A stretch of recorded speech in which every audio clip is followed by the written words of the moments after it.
Hello there. I hope you're well wherever you are.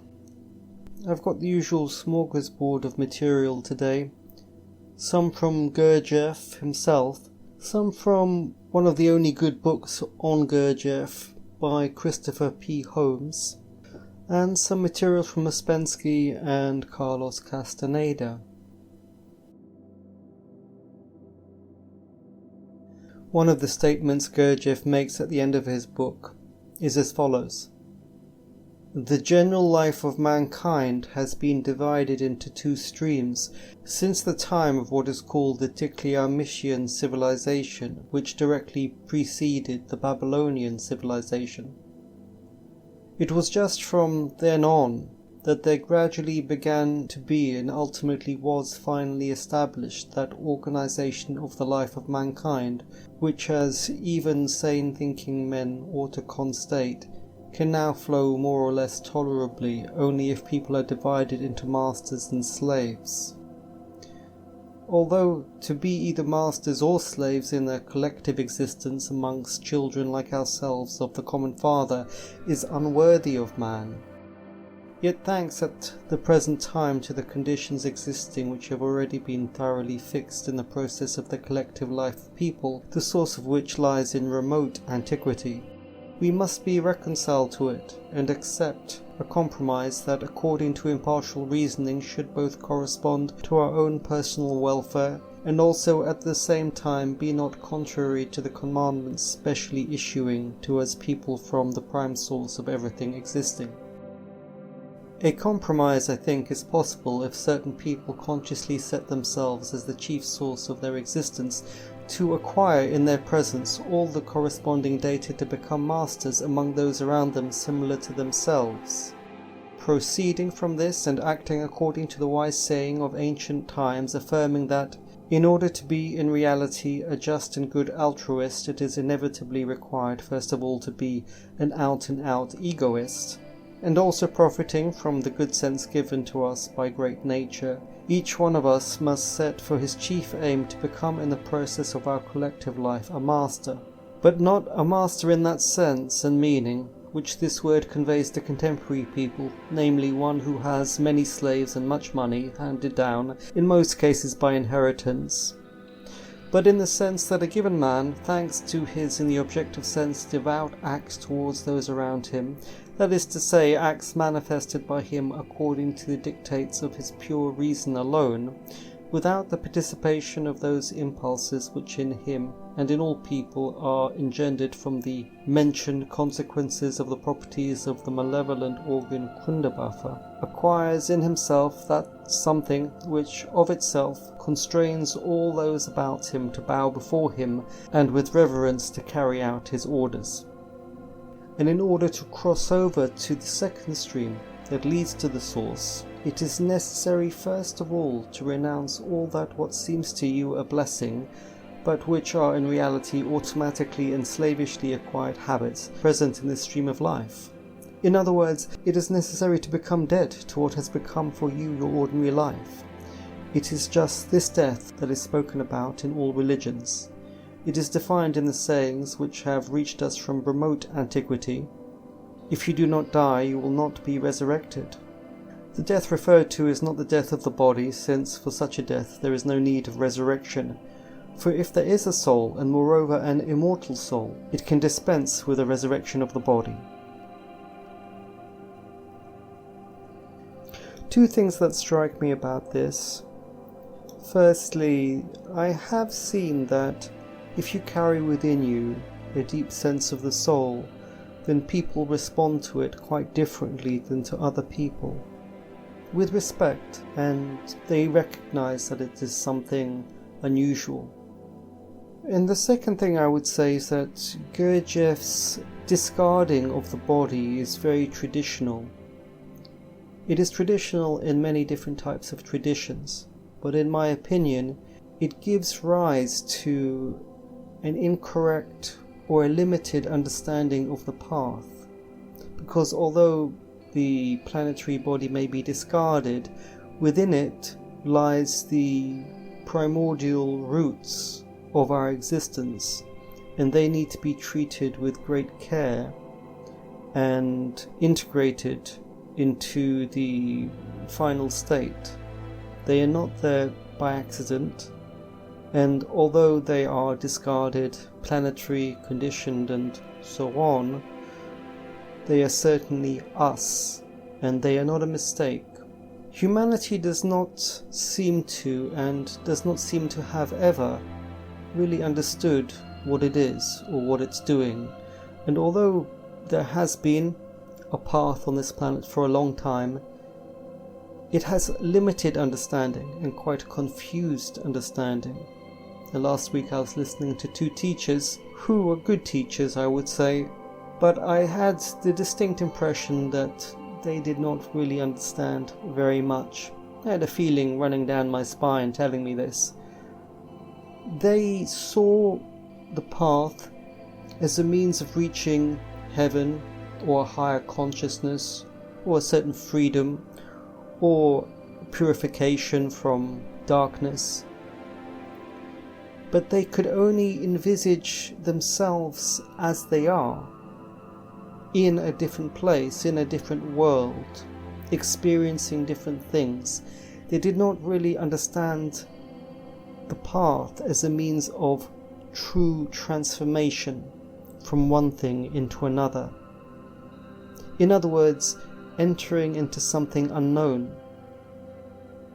They envisage the path, as most human beings have always done, as a different place to live, with less problems. And in that, there is not enough actual hands-on practice and experimentation, and let's say the joy of investigating new powers. It is hard to adequately express my sense that the Law of Three brings something in from a different world. It is actually the redirecting of your own primordial elements to create something unexpected in you.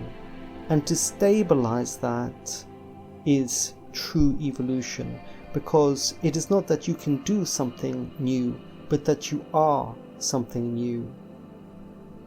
Because it is so difficult to separate oneself from the vision of the world that all human beings carry, particularly in regards to the false self and the many eyes, they are extremely difficult to exit from. It is hard to know what is in the new world.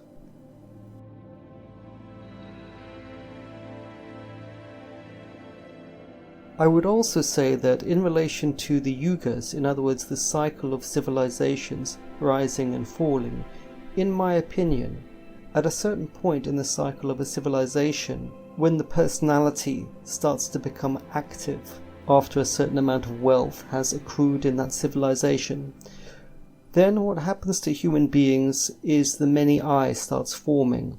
As people become more socialized, they have more free time, they explore their personality, and these things start to crystallize in people. And at a certain point it reaches such a level that they are unable to maintain any kind of sanity, and then the civilization starts to collapse and is washed away.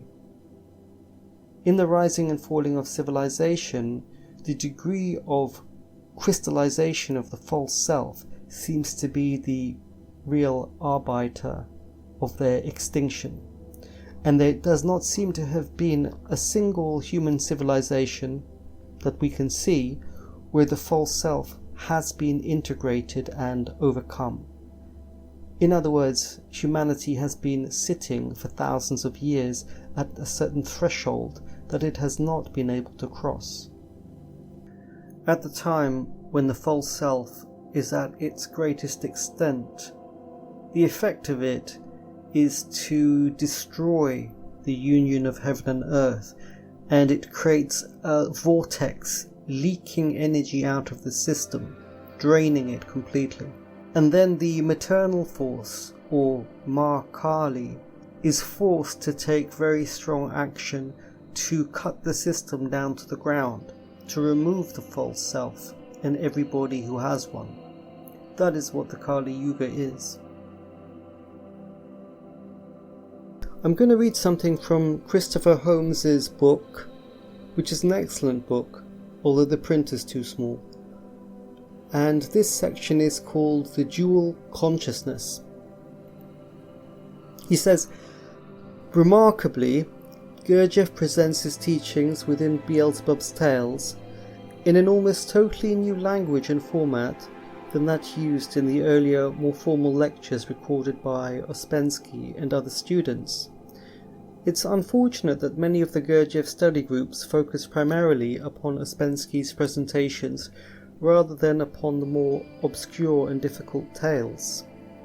With reference to consciousness, Beelzebub explains that the genuine being consciousness of those strange three-brained beings on planet Earth has passed into their subconsciousness. In consequence, a fictitious consciousness system has become dominant. The distinction between the genuine being consciousness and the false consciousness system is between consciousness rooted within the essence of the individual and that which is structured around the false personality acquired through the process of conditioning, education and the like.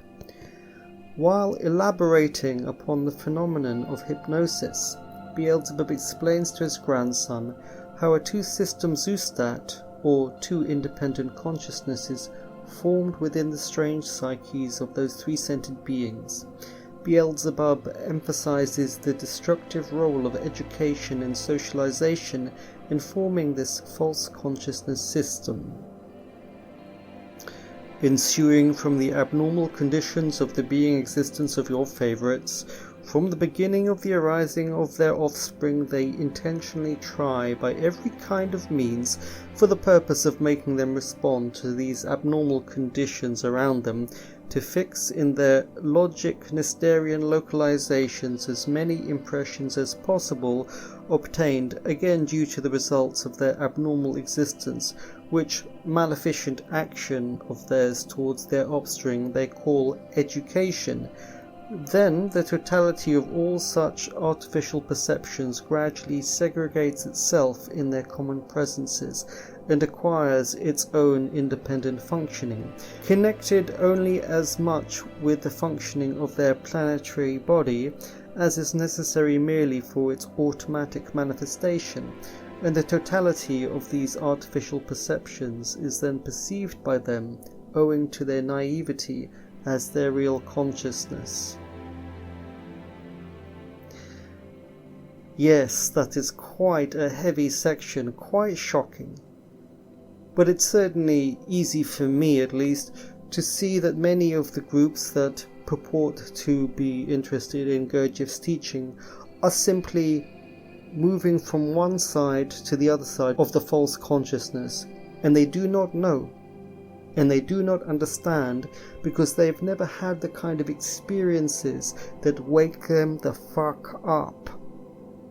Moreover, as the fourth way has no fixed forms, they are not even forced to confront themselves as somebody who does yoga sits quietly facing a wall in a Buddhist temple, or somebody who goes to confession regularly would have to.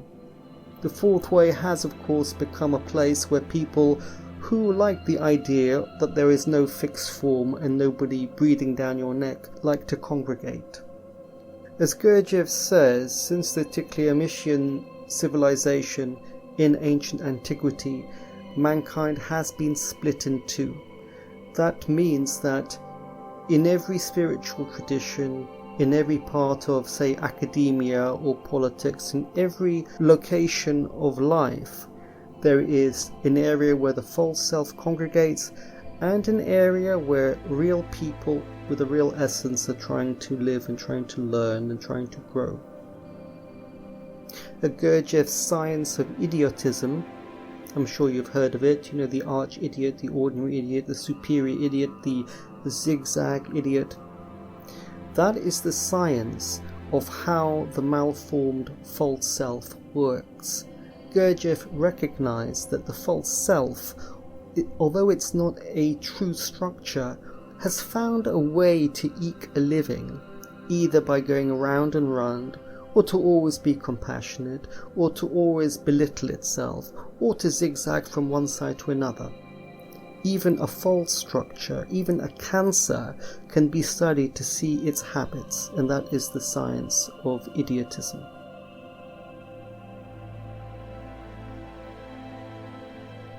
I'm going to read something from Carlos Castaneda. His book actually doesn't have page numbers. I'm not sure if there's some kind of meaning to that. It says, "Say whatever you want," Don Juan responded, laughing. "Once you're through complaining, forget about all your calms and do what I've asked you to do." Don Juan was right. All that I needed, or rather, all that a mysterious part of me, which was not overt, needed, was the idea. The me that I had known through all my life needed infinitely more than the idea. It needed coaching, sparring, and direction. I became so intrigued by my success that the tasks of erasing my routine, losing my self-importance, and dropping my personal history became a sheer delight. "You were smack in front of the warrior's way," Don Juan said, by way of explanation for my mysterious success.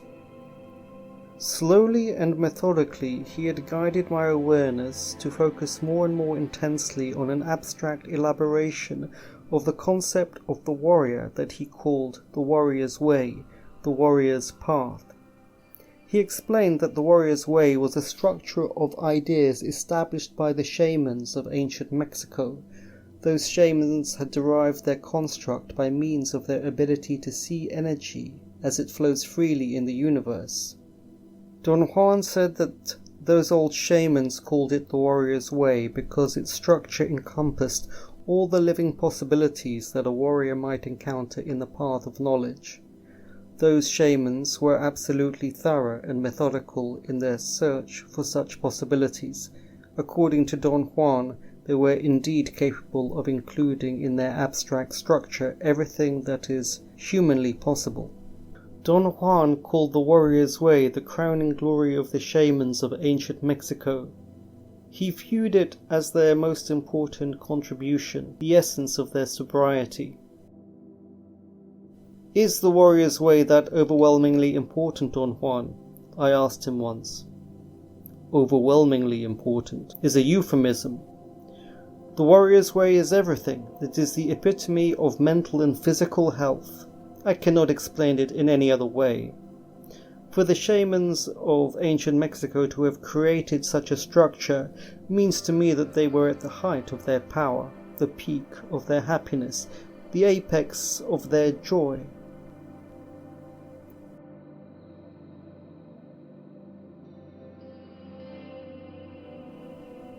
I want to go back now to the hydrogens, that is, in search of the miraculous, and read a little.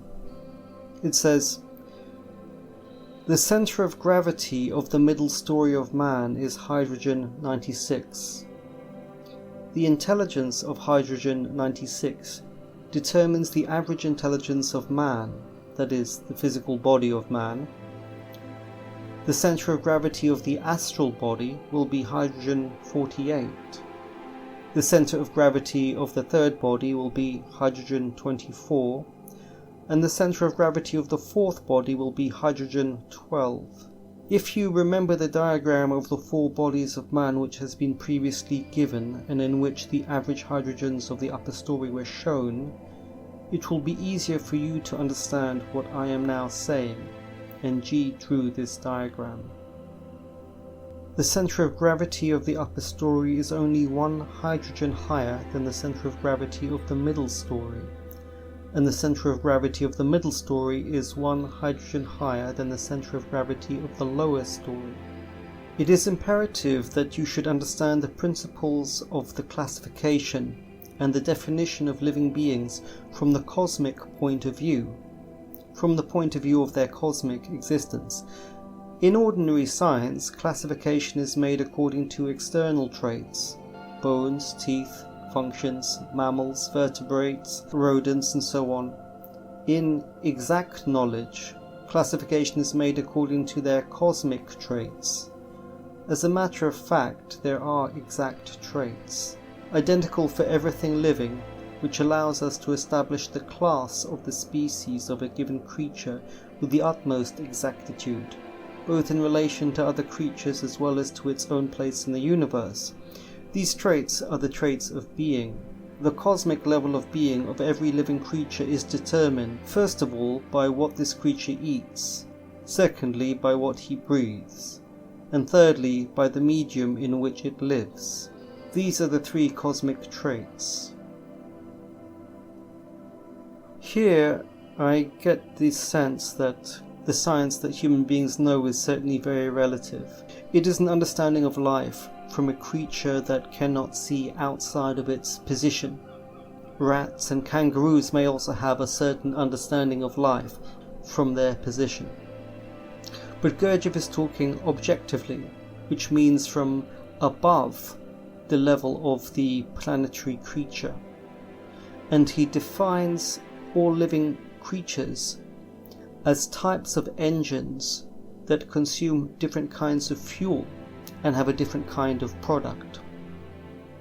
As I personally work across several different levels, having been trained by different kinds of teachers, I can see that the idea of consuming fuel has to be taken quite widely.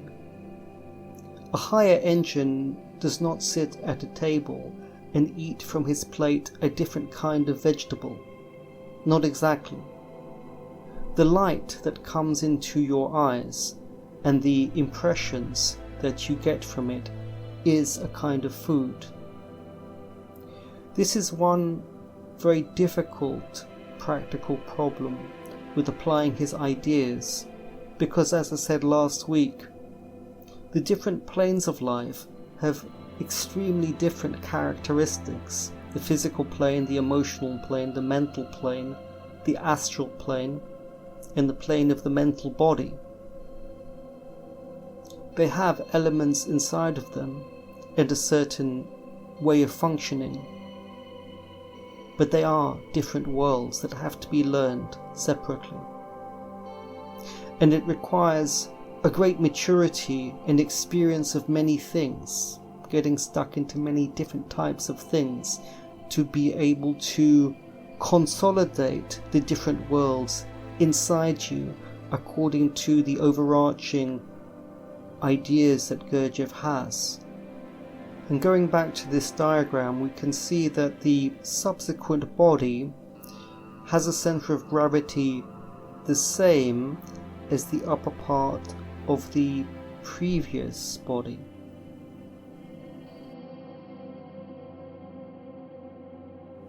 Well, take care, that's all I've got for today.